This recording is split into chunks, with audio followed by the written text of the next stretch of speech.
Bonjour à tous, c'est Nico pour un nouvel épisode de la chaîne de Nico. Alors, aujourd'hui réparation du magnétoscope Blue Sky. 4 têtes. Bon, c'est du 4 têtes mono.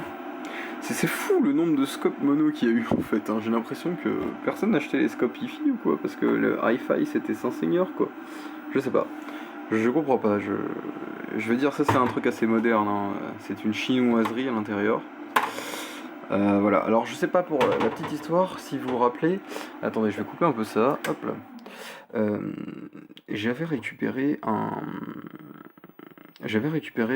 magnétoscope Mitsubishi que j'ai donné sur un groupe d'entraide. Enfin, que j'ai échangé contre celui-ci qui ne marche plus.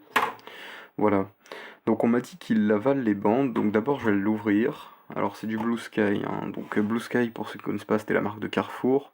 C'est très certainement fabriqué par Funai étant donné, la tête je dirais que ça a du début des années 2000. Donc c'est très certainement du Funai derrière. On va vérifier ça. Et puis bah écoutez, je vais ouvrir ça d'abord et puis on va regarder ensemble ce qu'a cette machine.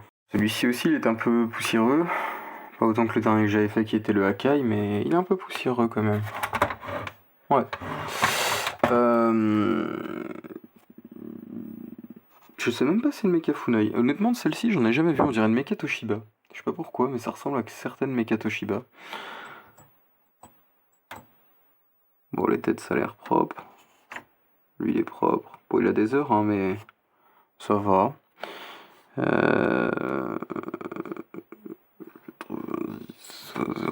Est-ce que j'ai une date de fabrication 04 2004 peut-être, 04-16 2004. C'est pas impossible. Il n'y a pas grand chose en tout cas. Un peu de rouille ici, bon, rien de spécial. Bon, bah écoutez, on va ressortir la fameuse. Tadam! On va voir ce qui se passe quand je charge les mechas. En fait, c'est vachement pratique cette cassette de test. Allumer. Cool, c'est pas un VFD, ça a l'air d'être du LED, on dirait. Parce que le VFD il sera déjà mort. Alors, on va mettre ça dans le magnétoscope. Ah! Ah, c'est bon.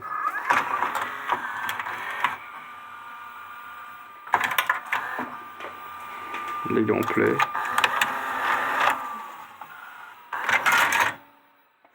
Bon. Il a pas l'air d'avaler les bandes, ça me semblait normal, le mouvement que j'ai vu. On va recommencer, mais j'avais rien fait de spécial.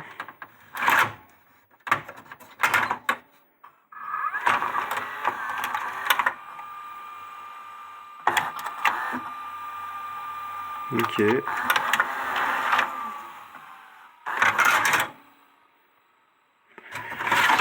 Rien de spécial.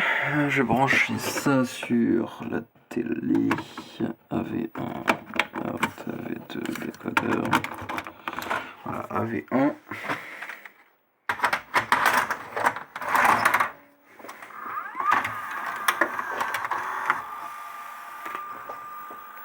De même, lorsque la synchro se trouve être en dehors des limites permettant l'obtention d'une tension pilote correcte pour un fonctionnement normal du HVCO à l'approche 19, la tension de stabilisation...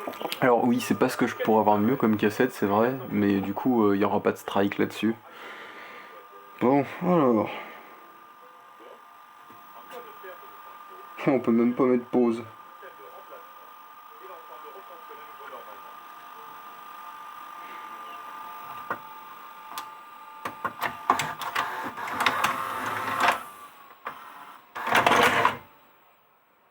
Bah, il avale pas les bandes.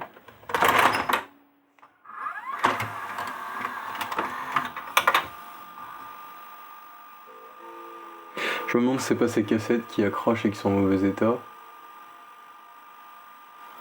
Auto pâle, ouais.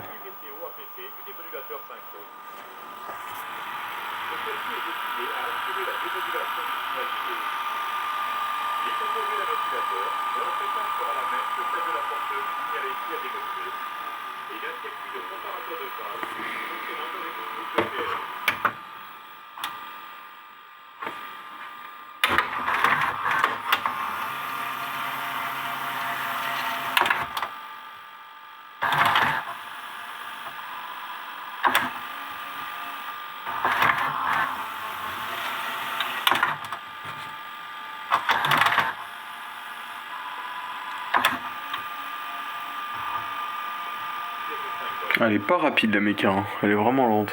Donc, en cas de perte de Mais quand je dis qu'elle est pas rapide, c'est qu'elle est normale enfin pour ce type de méca, mais c'est une méca qui est pas super rapide quoi.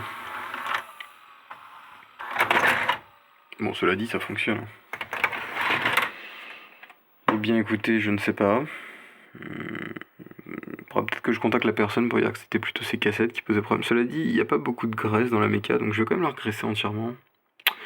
La nettoyer, mais à part ça, je pense qu'il a pas de souci particulier, ce magnétoscope. Bon, eh bien écoutez, je vais faire ça. Alors, même si pour le moment je n'ai pas trouvé de défaut, elle m'a dit qu'il faisait pas tout le temps. Donc, bon, je vais faire les trucs de base. Déjà, un coup de spécial contact. Bref, en tout cas, ce que j'aime bien, c'est le genre de magnéto où la méca elle sort avec quelques vis. Et ça, moi je suis désolé, mais perso, j'adore ces mécas là. Alors, la courroie, la tension. La tension de la courroie est bonne. On va regresser, mais ça a l'air d'aller en fait en dessous. Hein. Alors là. 2006, voilà, on a la réponse. C'est un magnétoscope récent, donc c'est du Funai, hein, à 100%. Mais écoutez, moi je vois pas trop le souci, il a l'air d'être plutôt correct. J'ai enlevé le mode switch, repérez bien le sens si vous faites ça, on va voir s'il est vraiment sale. Ah oui d'accord, c'est fait comme ça. Ah mais c'est vraiment... Ah oui d'accord, je vois... En fait, ce système est un peu différent dans le sens où d'habitude les modes switch c'est des contacts sur les deux côtés, et là en fait non, ce sont juste des élévations, vous voyez. Et en fait celles-ci viennent appuyer sur les contacts, qui viennent ensuite appuyer sur le contact qui est en dessous, et indiquent la position de la méca. C'est pas bête comme système, je trouve, cela dit. J'avais pas vu encore, je pense que c'est d'autres que Funai qui a dû faire ça. Donc là on va nettoyer ça. On va voir s'ils sont vraiment sales. Je suis pas sûr que ce soit sale, mais on va voir ça ensemble.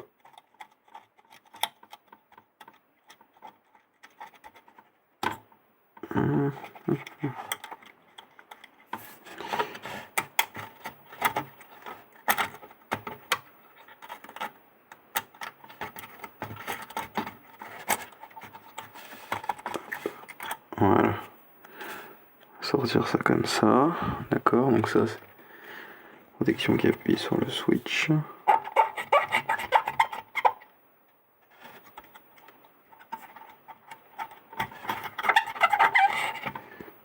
C'est un peu sale tout de même, effectivement. Bon, je vais nettoyer un peu le mode switch et je reviens vers vous.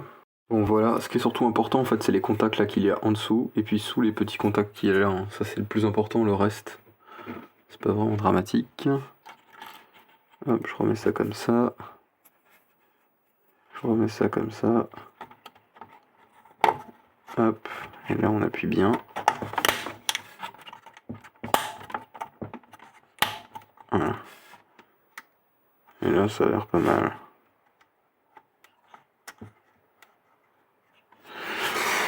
Voilà, ensuite bah écoutez, graissage standard de la méca, hein. Et puis nettoyage des plastiques, et puis bah on remonte, hein. Il n'y a pas grand chose sur celui-là à faire de toute façon. C'est juste de la maintenance préventive, je dirais. Bon, j'ai fait un nettoyage complet de la méca, les plastiques et tout, tout est propre, tout est nettoyé, couvercle également. Tout est graissé, et puis bah il semble marcher tout à fait convenablement, hein.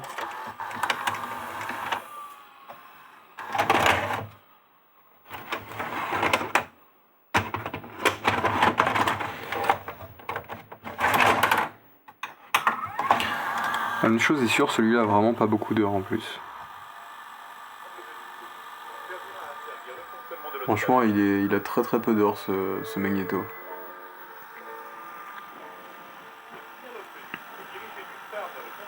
Je peux même pas mettre pause, mais honnêtement, l'image, je suis désolé pour le rolling shutter, mais l'image est très correcte. Ce déphasage est réalisé Très correcte. Donc voilà. Tout va être propre, hein, je vais pouvoir le remonter, puis ça aussi c'est réparé, c'est fait.